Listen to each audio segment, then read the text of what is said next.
Kia ora koutou. My name's John Hosking. I'm the Dean of Science here at the University of Auckland, Waipapa Aotearoa. It's my very great pleasure to welcome you both to the university and to the inaugural lecture of Professor Giovanni Russello. Giovanni is Sicilian, so when he offered us the opportunity to promote him to professor, we could hardly refuse. He works in the area of cybersecurity, which involves keeping us safe from the wolves on the internet, which has moved from a nice to have in terms of information systems infrastructure to an essential for any organisation or individual. Witness the very high-profile, successful cyber attacks that have been made in recent times within New Zealand and the very high reputational, operational and social damage they have created. Giovanni's research interests encompass a wide range of areas within cybersecurity. It's particularly focused on human-centred cybersecurity, policy-based security systems, privacy and confidentiality in cloud computing, smartphone security, and applied cryptography. Giovanni serves as director of the MBIE-funded Cybersecurity Research Program and is founding co-director of the Cybersecurity Foundry, the first multidisciplinary centre for cybersecurity in New Zealand, focusing on bridging the gap between industry and academia. He's also served as the CEO of a startup addressing security concerns in the smartphone market, demonstrating his commitment to practical applications of his research. Giovanni has an MSc from the University of Catania in Italy and a PhD from Eindhoven. He did a postdoc at Imperial College and was a senior researcher at CreateNet, a cybersecurity research centre in Trento, before he was lured here to Auckland in 2012. As well as being an excellent researcher and teacher, Giovanni is also head of computer science, which has the largest student enrolment of any school within the faculty. His pitch to the school for the role included the memorable statement that I am Sicilian, I have lava in my blood. Did I say that? You did. I'm not sure what to expect tonight, but I'm sure that it will be given with passion. Giovanni, the floor is yours.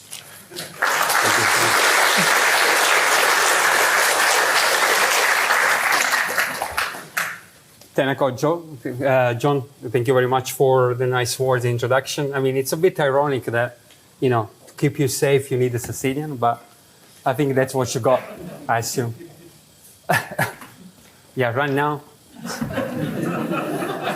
That's a hint. So if you see us running in that direction, that's where we're going out. Yeah, could be.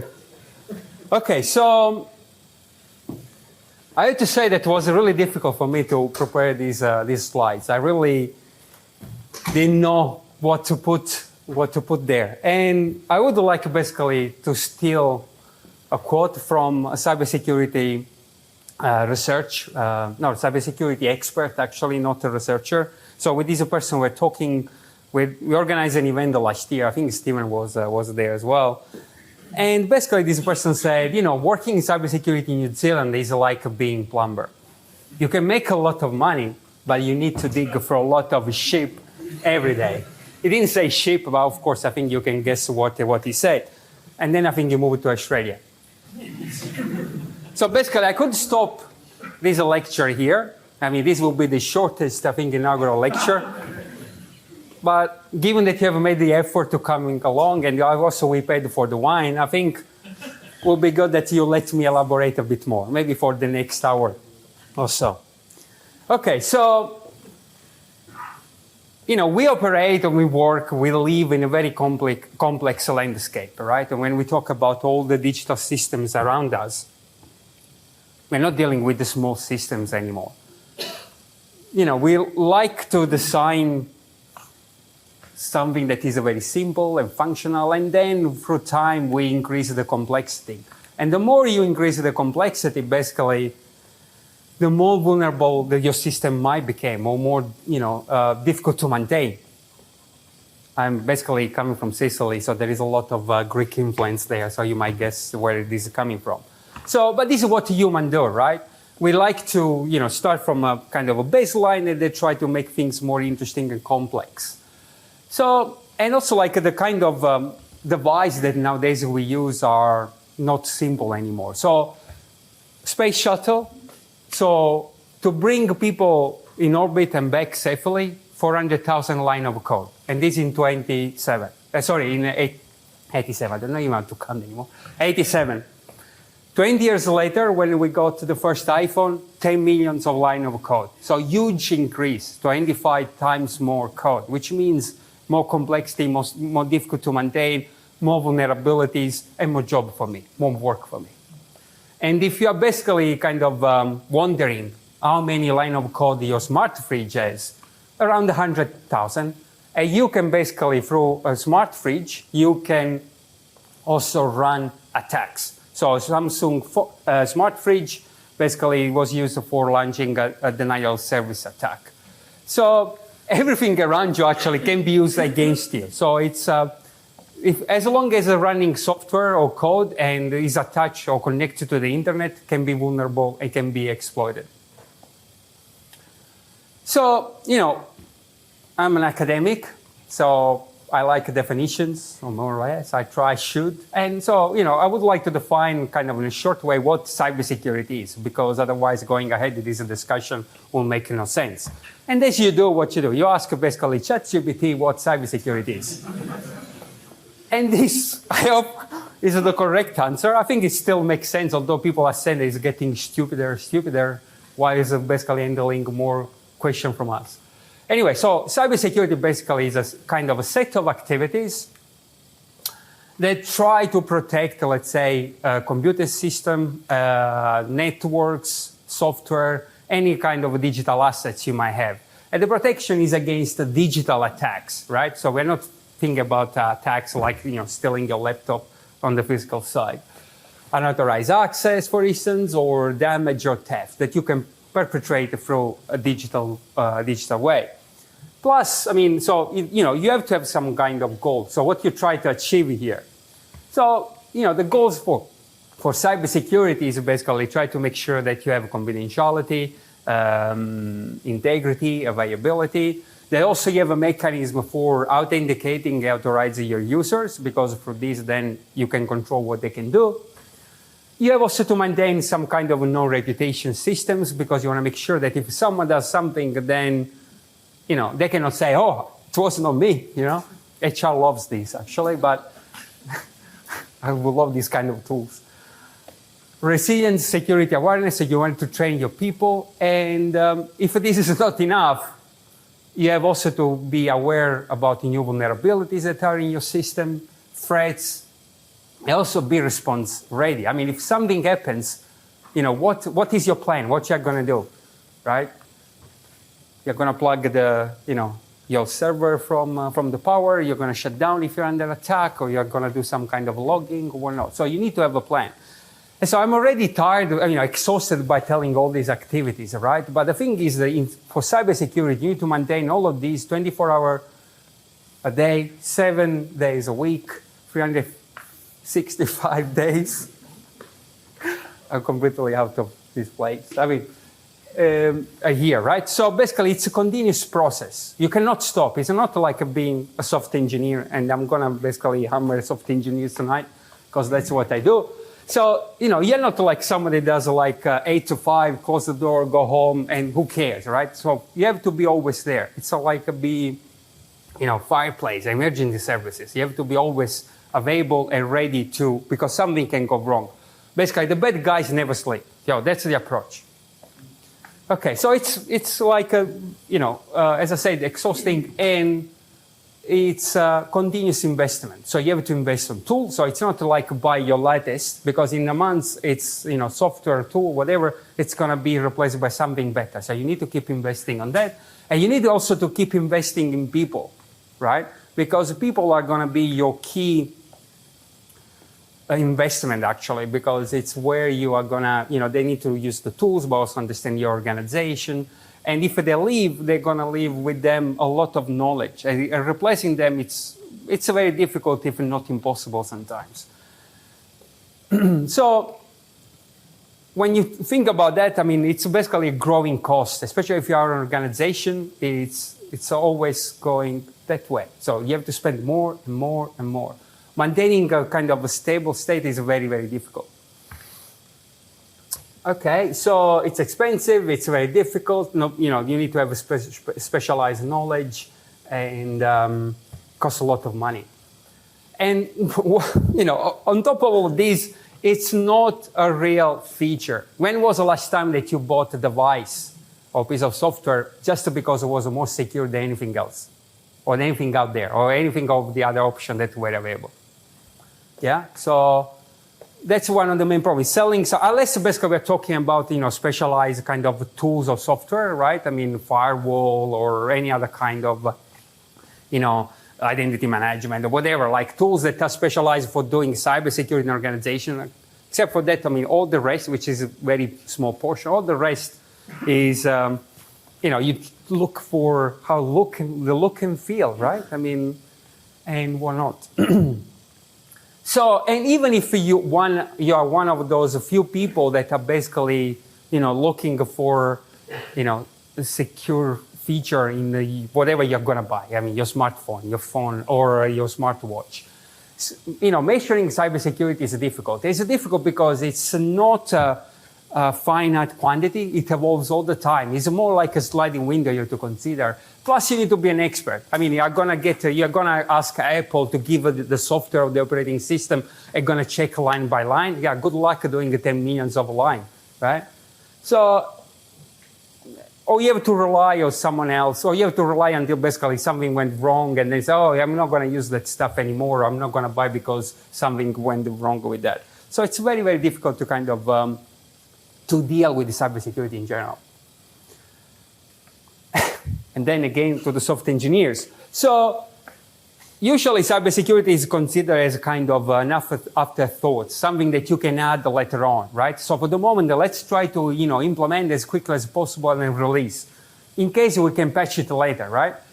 And that's where the problem happens, right? So usually, software people think that is someone else's problem, maybe cybersecurity expert problem to fix, but when it gets to us, it's already too late. And if I look, I was talking with some of the experts here, if we look at software engineering in this university, for instance, students get to learn that, they need to build their software to be cybersecurity ready, but they don't know what, how to kind of look for vulnerability, test for it. So again, it's going to be third parties doing that or someone else. And at the end of the day, if all of that basically does not fly your way, just blame the user. It's just the bloody user that doesn't know how to use my system. I try not to swear, but I swear a lot, guys. So in case, don't listen. Okay, so blame the user. It's kind of something that it would be a theme that, I was a system guy, I'm cybersecurity system side of things. And my approach always was the default, blame the user. They don't know what they're doing, how they're doing it. And I will elaborate a bit more on that later on. Good. So now, cybersecurity in Aotearoa. So, coming back to that quote that we said, it's so true, man. You can really make a lot of money. And I don't know why I'm here. But anyway, so I just kind of think, anyway.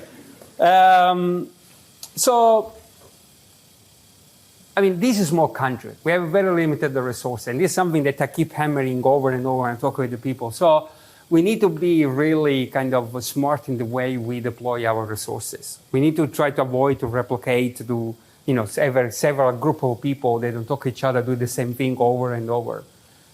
Plus, if you look at the scale of companies in New Zealand, 97% are SMEs, less than 20 people. Do you think that these kind of organizations have the oomph and the resources and the time to invest in cybersecurity as you need to do? It's almost impossible, right? So resources are premium here, and reputation is key. Once an organization, especially an SME, gets hit by a cyber attack, you have a chance of coming back of 30%. Most of them, they don't come back. It's not only a financial loss or problem, it's also reputation. Recovering your reputation, especially when you are in SME mode, and startup or medium organization mode, it's almost impossible. It's a huge task. Because that's where you spend all your resources to try to build, and then once crushed because of cybersecurity attack, getting back almost impossible. So you need to be careful what you are doing there. And then we have also some kind of unique aspect that, I've been learning here by kind of operating more in this space, and is around our indigenous people, Maori people in particular, I would say. So when you look at standards and tools, for instance, in cybersecurity, there is a lot out there, but most, if not all of them, are dealing with the large market. They don't care about minorities, because, it's again, economy of scale. So when we talk about, I've learned that when you talk about the data, especially for kind of a Maori organization, they deal with that in a different way than a Western kind of organization. So confidentiality or privacy has a different meaning. So when you want to approach or you want to work in this space with them, you have to kind of have a proper parameters in place. I'm not saying that the solution that are there cannot be customized to deal with this, but nobody does that unless they do by themselves, which again is a lot of effort they have to put in this space. Plus, there is a bit of a lack of trust, which I don't blame. So trust someone to bring stuff in. It's your house. You have to be careful who you bring in and what you bring in. And it's also important to boost diversity, because not only it's a different way of thinking, but again it's bringing or building their own capacity as well. Because at the end of the day, you would like, for instance, a Maori organization to do their own cybersecurity, to have their own expert. And, they say this all the time, what works for Maori works for other. In this case, is true. It's very, very true. So it could work for anybody else. And at the end of the day, assuming that, you invest in tools, you invest in the humans, in your people, and you have, everything in order, ideally, right? So you have all the best technology, you can block all kind of threats coming through the network, and they are trying to find vulnerabilities or whatnot. It might not be enough. And the main issue is because of phishing. And I will try to elaborate a bit more why phishing is kind of a different issue than any other kind of cyber attacks. Okay, so that's where things get a bit more interesting and I can relax, or maybe not. Okay, so this is a kind of a typical example. I apologize to my school because I think you've seen this before, but this is a kind of a typical example of a phishing email, right? And when I say typical example, is because there are some kind of hints that basically are telling you that can be fishy.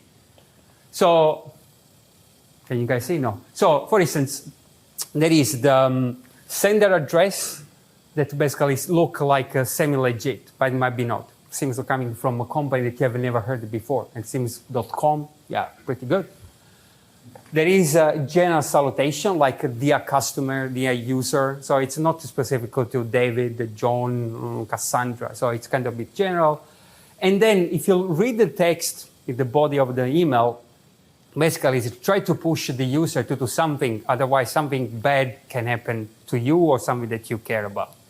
So assume that people have received emails like this. Have you not? Yeah? Yes, yes, yes. Have you ever clicked a link from an email like this? I know a person that has done that. So, and especially because, it looks like something, who's going to do that? Ha, ha, ha. But depending when, it can happen. And I'm trying to kind of, again, explain a bit more on this. So, basically, the definition of phishing, this time without ChatGPT, is that basically it's a social engineering type of attack where the attackers are trying to leverage human feelings like curiosity, fear, in order to kind of lure them to perform an action. Sometimes just replying the email is enough, right? They can collect some intelligence about the organization. Sometimes they ask you to download something, an attachment. And sometimes they ask you to click a link. So these are the main things. They ask you to do something. You have to perform something for them. And usually the last two, downloading something or clicking links is a vector for bringing in another threat, like a ransomware, for instance. So it's growing, and the growing is exponential. And it's costing us a lot. It's a kind of a huge amount of money that is, related to phishing. Plus, it's getting more and more sophisticated. With the ChatGPT, we are getting everybody, I think, is getting more efficient, replying emails, for instance. Our students are all getting A+, right? They're all super smart now. Also, the attackers, basically, they are having a ball with ChatGPT. And there are two ways in which you can use ChatGPT for generating phishing emails. One, you can have a huge scale and have emails that look legit because no mistakes there are no typos. So it's much more professional craft, right? And you can go also by jumping across a different language, you have a bigger type of audience to connect to, right? But there is another aspect as well, that there is basically targeting specific individual in organization. Usually you go for the big fish, like CEO and or CTO, like the people that have can make bigger decisions. We call this spear fishing or whaling, depending how you want to look at it. And it requires a lot of effort. Phishing basically works because you can generate 150 millions of email per day because you can spam everybody. But when you want to go targeting specific individual, you have to do a lot of intelligence beforehand. You have to look for information who they are or not. Now you don't need to do that because a smart agent can do this for you. And you can do again at scale, right? So you can say, okay, look for all the top 500 companies CEO and give me a kind of small report. And then from that, you can even generate emails that will go after them. So again, scale is kind of the issue here. And, one of the approach that we have here in New Zealand that really makes me a bit uneasy sometimes is that, we are far away. Who cares about New Zealand? Everything is so far from us. Why they should come for us? Yeah, sure. Like the Waikato DHB attack, phishing attack, then brought in basically ransomware that locked all the IT infrastructure, demonstrate that we are a click away from anything out there. So bad actors can come to us. And this is not the only attack that we have seen. The other major attack was the one for the stock exchange servers that basically was locked down for a while. And that was a DDoS type of attack. So different kind of attacks, but still, something that can reach us anytime. And there are many attacks happening. As I say, once you connect your system to the network, attacks will come. So this one in particular demonstrates another thing that is quite important. And that basically, a cyber attack, a digital attack, is not just, my phone gets locked, or I lost my image, or my server, I cannot send emails. These kind of attacks can have effect on real people in real life. And that's the most kind of dramatic part of it. So this is an hospital. Imagine, for instance, hitting like a power plant, for instance, or our grid infrastructure. Being during summer without any power, for instance, or even like winter. Here in winter, I'm not that warm. So it's a huge problem, right? So everything is basically running software and everything is connected, which means that basically can be attacked and shut down. And when we talk about critical infrastructure, like an hospital, it's a huge problem. Okay. So, and then the question is, why is it still a problem? Like, we have all the technology. We're doing, all the CA kind of properties. We have authorization, authentication, encryption. Everything is up to scratch, right? Why is phishing still a problem? And, with the technical solution, phishing bypasses them all. Because phishing, what basically happens with the phishing is that you go through all the authentication, authorization stuff, encryption, because you send an email, and the email goes directly to the face of your employees within the organization. Now, one of the questions could be, do we need to provide an email address public facing to everybody in the organization? Maybe not, but at the moment that we're doing that, and we're giving email addresses to people that they maybe don't know how to use them properly, right? And they can click everything, because everything that comes to my email inbox, basically, I can trust it. Click, and then enjoy it. So Technical solutions basically do not work. Even if you have a phishing filters and whatnot, I mean, that can happen even before the email comes to your user. I mean, I talk about 150 millions of email, and we believe that there are 10% of email that still go through every day, right? So the only answer then is that the user that is basically processing the email is the last line of defense. And what do we do for supporting the user? Basically, we do some training. We send the phishing emails. If they click, yeah, you click this link, now watch this video. And we have done it here. And so if you ever receive phishing emails in this organization, we send them to you. I mean, not directly, but we are responsible for that.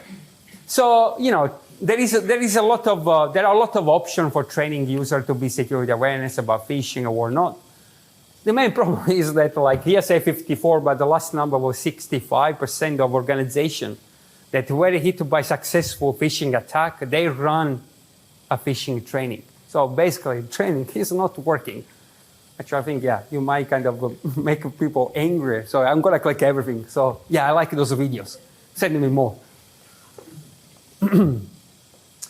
Okay, so then the answer is, if the human behind, before I said blame the user, I was the one who said that. Now I'm saying the human behind the screen is your last line of defense.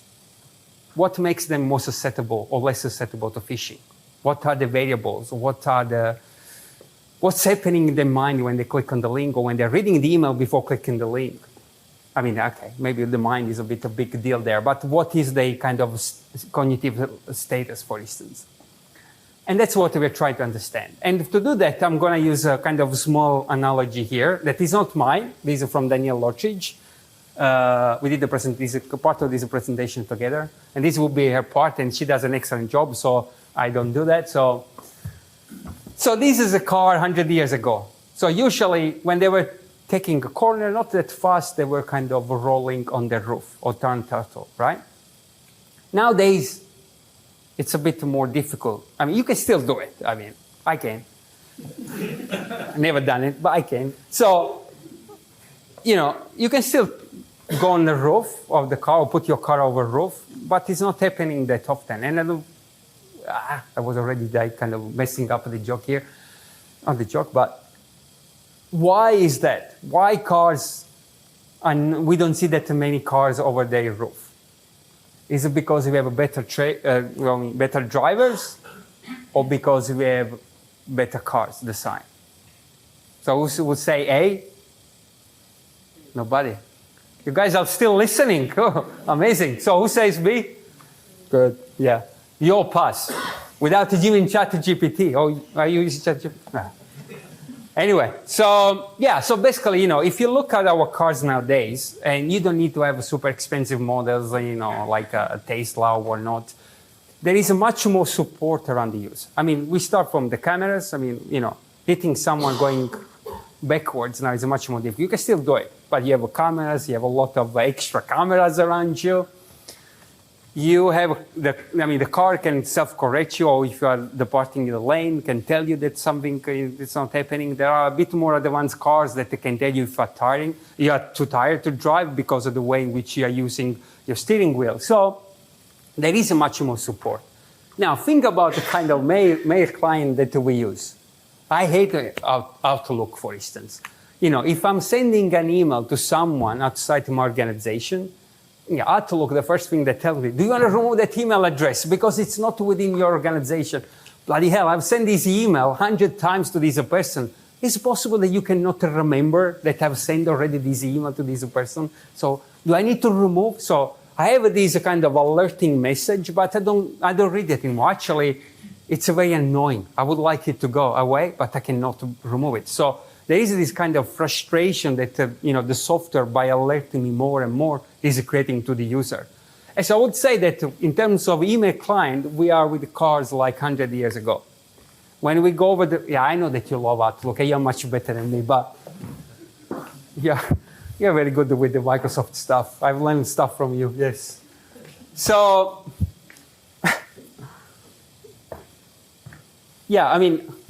I would say that you'll be better driver than I am, but cars, actually, email clients basically are like cars under the go. And there is much more work that we can do for improving that.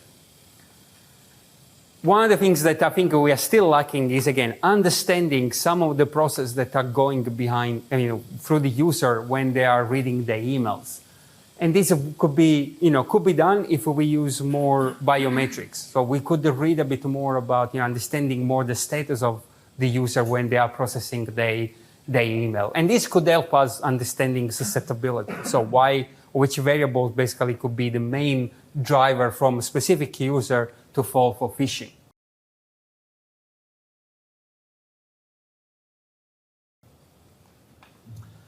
But the main problem is that building these kind of studies is very, very difficult, right? So, I wish I could put like implants into users and then sit them in front of a machine and then bombarding them with the phishing email and see what they do. But yeah, HR and maybe the ethics will be not, ethics committee would be not that happy about this. But we need basically to come up with the new ways of dealing with, sorry Cassandra to pick up on you all the time, but yeah.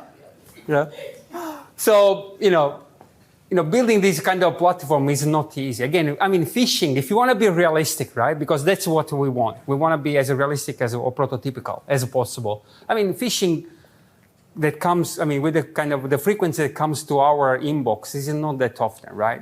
Although there are 50 millions of email that still goes through, it's not like we are bombarding all day. So it's a rare event.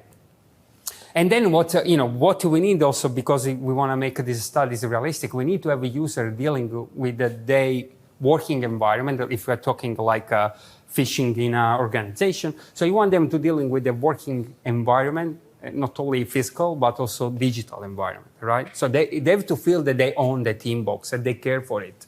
I hope they care for it, right? It's the main means of communication. And building this kind of platform is difficult. Nobody has done it, and that's why susceptibility still remains a big problem, because people either concentrate on what happens before or when they're reading, but not in the middle, when the people are approaching phishing or actually approaching reading an email. So these are kind of one of the main activities that we're doing with my group, with my team. And then the other big problem is, again, related to the tools that out there, again, they are targeting big markets. And then when we talk about smaller language, it's much more difficult, for instance, to build filters that try to understand if, for instance, an email coming in Maori is a phishing or not. And one of the things that we're trying to understand, for instance, is whether an email that comes with a specific language, basically for people that can understand that language, if it basically has more trust, is more trustworthy, and they basically would click on it. And, again, when we talk about small communities, again, we're talking about languages that are not very kind of, out there, that have many kind of samples, right? And so Maori is one example over here, and we're also trying to do some kind of work with the Pacific Island as well. Because, again, there we need to understand what, actually, we need to kind of build a kind of bit of baseline, because I think their resources are even more limited than what we have over here. And so with ESA and my kind of group of PhDs, we are in connection with several kind of organizations of the Pacific Island, where we are trying to kind of first doing some kind of experiment or basic phishing attacks or training, let's say, or attacks, and then understanding more if language again has a different kind of people trust more and they fall more for phishing. And then report it to them where they kind of, their gaps are. And hopefully they can find some kind of solution. And in general, in terms of research, also how to build more capabilities, not only, for, my general research group. But again, I would like to kind of be able for any kind of, for catering for more diversity as well, in order to, be able to build their own systems. I don't know if I have a joke now. I don't think so. Yeah, no, I'm just concluding now. Okay, so cyber threats are not going away. So it's a problem that is going to stay with us for quite a time. Even if you have, some people can say, oh, okay, why don't you deploy AI to protect us? Yeah, sure, we can do that. But then the attackers are doing the same. So Whether the human is going to be in the loop is a different story, but it's something that, we need to kind of, we will see what happens there. Importing solution. And again, this is another kind of typical behavior that we have here in New Zealand is, we're going to buy product from someone else, Microsoft, Amazon, or not, and we bring it here. And yeah, we can do that. But again, we are missing building the capability. We should think more. Okay, Israel is a bit of an extreme there, but they do their own thing, and they are so good that they basically sell to others. Again, as I say, it's an extreme situation, but there are other small economies that around the European area, for instance, that can they are very similar in scale and kind of level of resources, and we could look more into kind of this what they're doing there.